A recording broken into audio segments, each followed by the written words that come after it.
जिंदगी में आप कितनी बार हारे यह कोई मायने नहीं रखता है, क्योंकि आप जीतने के लिए पैदा हुए हैं। नमस्कार दोस्तों, आप सभी का स्वागत है आपके अपने YouTube चैनल ज्ञान स्टडी LMP पर।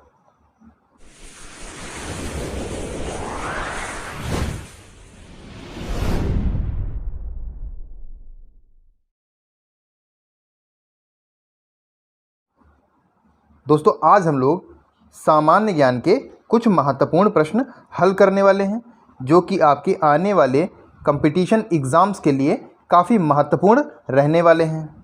तो पूरी जानकारी के लिए वीडियो को अंत तक ज़रूर देखें, क्योंकि इसमें आपके लिए बहुत ही महत्वपूर्ण प्रश्नों की सीरीज लाई गई है। तो आइए शुरू करते हैं। अगर दोस्तों अभी तक आपने चैनल को सब्सक्राइब नहीं किया है तो चैनल को सब्सक्राइब कर लें और बेल आइकन के बटन को दबाना ना भूलें, जिससे अगले क्लास की जानकारी आपको मिलती रहे। तो आइए शुरू करते हैं। आज का हमारा पहला प्रश्न है, एक अश्व शक्ति बराबर होती है, अश्व शक्ति यानी हॉर्स पावर, 780 वाट के, 746 वाट के, 746 जूल के, या इनमें से कोई नहीं। तो दोस्तों इस प्रश्न का सही जवाब है ऑप्शन बी, 746 वाट के। अगला प्रश्न है, दूध की शुद्धता मापी जाती है। ऑप्शन है हाइड्रोमीटर द्वारा, लैक्टोमीटर द्वारा, बैरोमीटर द्वारा, या इनमें से कोई नहीं। तो इस प्रश्न का सही जवाब है लैक्टोमीटर, यानी हमारा बी ऑप्शन सही हो जाता है। आइए दोस्तों अगले प्रश्न पर चलते हैं। अगला प्रश्न है, विभिन्न राज्यों में न्यूनतम मजदूरी के भिन्न स्तरों के साथ बने रहने का मुख्य औचित्य क्या है। आपके ऑप्शन हैं, ए आर्थिक विकास के विभिन्न स्तर, बी विभिन्न भौगोलिक विशेषताएं, सी विभिन्न जीवन प्रत्याशा, डी विभिन्न खपत पैटर्न। तो इस प्रश्न का सही जवाब है ऑप्शन ए, आर्थिक विकास के विभिन्न स्तर। आइए दोस्तों अगले प्रश्न पर चलते हैं। अगला प्रश्न है, सर्वाधिक जैव विविधता पाई जाती है। आपके ऑप्शन हैं, ए उष्णकटिबंधीय वर्षा वनों में, बी शीतोष्ण कटिबंधीय वनों में, सी शंकुधारी वर्षा वनों में, डी उत्तर ध्रुवीय वनों में। तो दोस्तों इस प्रश्न का सही जवाब है ऑप्शन ए, उष्णकटिबंधीय वर्षा वनों में। दोस्तों सर्वाधिक जैव विविधता उष्णकटिबंधीय वर्षा वनों में पाई जाती है। विश्व की जैव विविधता उष्णकटिबंधीय वनों में पाई जाती है। आइए दोस्तों अगले प्रश्न पर चलते हैं। अगला प्रश्न है, सागौन तथा स्थान किसके उत्पादक हैं। आपके ऑप्शन है, उष्णकटिबंधीय शुष्क पर्णपाती वन, उष्णकटिबंधीय सदाबहार वन, उष्णकटिबंधीय कटीले वन, या पर्वतीय वन। तो दोस्तों इस प्रश्न का सही जवाब है ऑप्शन ए, उष्णकटिबंधीय शुष्क पर्णपाती वन, यानी हमारा ऑप्शन ए सही हो जाता है। दोस्तों साल और सागौन की हम बात करें तो यह उष्णकटिबंधीय शुष्क पतझड़ वन है। इसका विस्तार 100 से 300 उत्तरी व दक्षिणी अक्षांशों के बीच महाद्वीपों के पूर्वी सीमा पर पाया जाता है।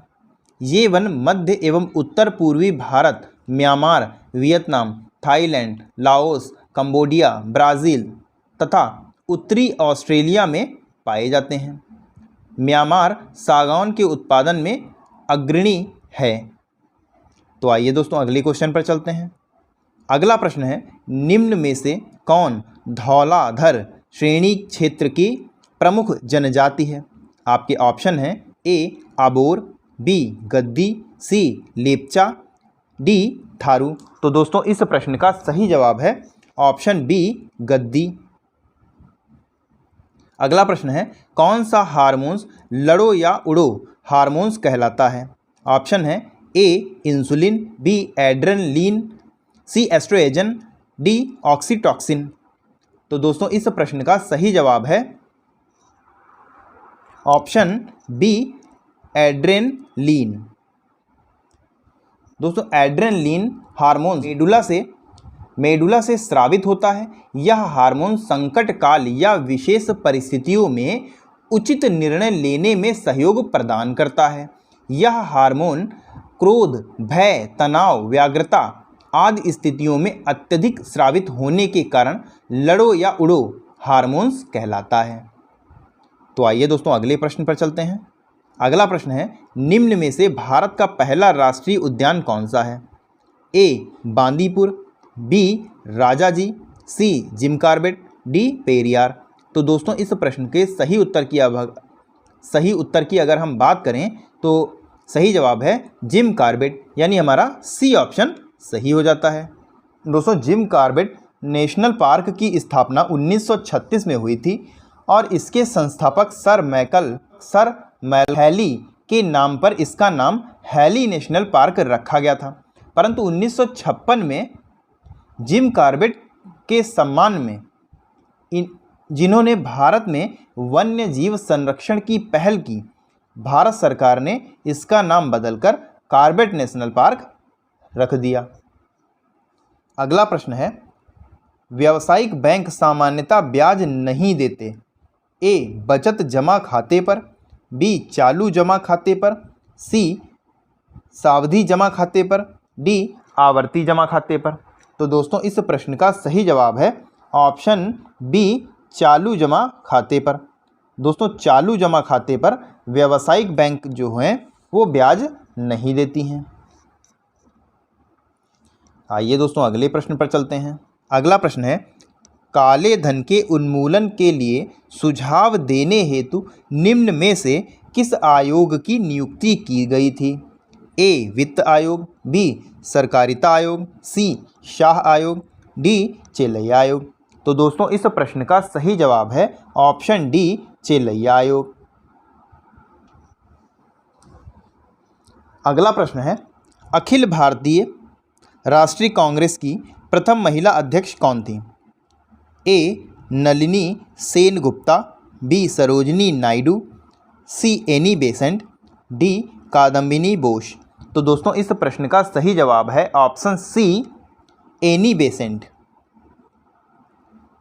दोस्तों भारतीय राष्ट्रीय कांग्रेस का 33वां अधिवेशन 1917 ईस्वी में कलकत्ता में आयोजित हुआ था, जिसकी अध्यक्षता श्रीमती एनी बेसेंट ने की थी।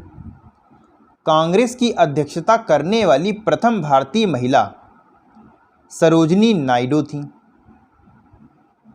जिन्होंने 1925 में कानपुर अधिवेशन की अध्यक्षता की थी।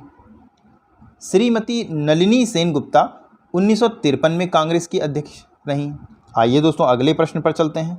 प्रश्न है, भारतीय संविधान के अनुसार धन संबंधी विधेयक सर्वप्रथम, आपके ऑप्शन है ए राज्यसभा में प्रस्तुत किया जाता है, बी किसी भी सदन में प्रस्तुत किया जा सकता है, सी मंत्रिपरिषद में प्रस्तुत किया जाता है, डी लोकसभा में प्रस्तुत किया जाता है। तो दोस्तों इस प्रश्न का सही जवाब है ऑप्शन डी लोकसभा में प्रस्तुत किया जाता है। भारतीय संविधान के अनुसार धन संबंधी विधेयक लोकसभा में प्रस्तुत किया जाता है। आइए दोस्तों अगले प्रश्न पर चलते हैं। अगला प्रश्न है, प्रधानमंत्री बनने की न्यूनतम आयु है? आपके ऑप्शन है 21 वर्ष, 25 वर्ष, 30 वर्ष या 35 वर्ष। तो दोस्तों इस प्रश्न का सही जवाब है ऑप्शन बी 25 वर्ष। लोकसभा या राज्यसभा का सदस्य बनने के लिए कोई भी व्यक्ति प्रधानमंत्री बन सकता है यदि वह अपने दल का नेता चुना जाता है और उसके दल को लोकसभा में बहुमत प्राप्त है। लोकसभा सदस्य बनने के लिए न्यूनतम आयु 25 वर्ष है। इस तरह प्रधानमंत्री बनने के लिए न्यूनतम आयु 25 वर्ष होती है। अगला प्रश्न है, अधोलिखित सागरों में से किसमें तटरेखा नहीं है? काला सागर, सारगैसो सागर, अजोव सागर, कैस्पियन सागर। तो दोस्तों इस प्रश्न का सही जवाब है ऑप्शन बी सारगैसो सागर। सारगैसो सागर उत्तरी अटलांटिक महासागर में 20 डिग्री से 40 डिग्री उत्तरी अक्षांश तथा 35 डिग्री से 75 डिग्री पश्चिमी देशांतरों के मध्य चारों ओर प्रभावित होने वाली जलधाराओं के मध्य स्थित शांत एवं स्थिर जल के क्षेत्र को सारगैसो सागर कहा जाता है। तो हमारा बी ऑप्शन सही हो जाता है। आइए दोस्तों अगले प्रश्न पर चलते हैं। अगला प्रश्न है, संसद में संयुक्त अधिवेशन में विधेयक पारित होता है। आपके ऑप्शन हैं, दोनों सदनों के कुल सदस्यों के सामान्य बहुमत द्वारा। ऑप्शन बी है, दोनों सदनों के कुल सदस्यों के 2/3 बहुमत द्वारा। ऑप्शन सी है, दोनों सदनों के कुल उपस्थित तथा मतदाता सदस्यों के सामान्य बहुमत द्वारा। ऑप्शन डी है, यदि दूसरे सदन के पास पहले सदन द्वारा पारित विधेयक 6 माह से लंबित हो। तो दोस्तों इस प्रश्न का सही जवाब है ऑप्शन सी, दोनों सदनों के कुल उपस्थित तथा मतदाता सदस्यों के सामान्य बहुमत द्वारा, यानी हमारा सी ऑप्शन सही हो जाता है। तो दोस्तों आज के लिए बस इतना ही। कैसी लगी आज की क्लास कमेंट करके ज़रूर बताएं, और अगर आज की क्लास आपको पसंद आई हो तो लाइक करें। दोस्तों अगर आप चैनल पर पहली बार आए हैं तो चैनल को सब्सक्राइब ज़रूर कर लें। मिलते हैं अगली क्लास में, तब तक के लिए नमस्कार। जय हिंद, जय भारत।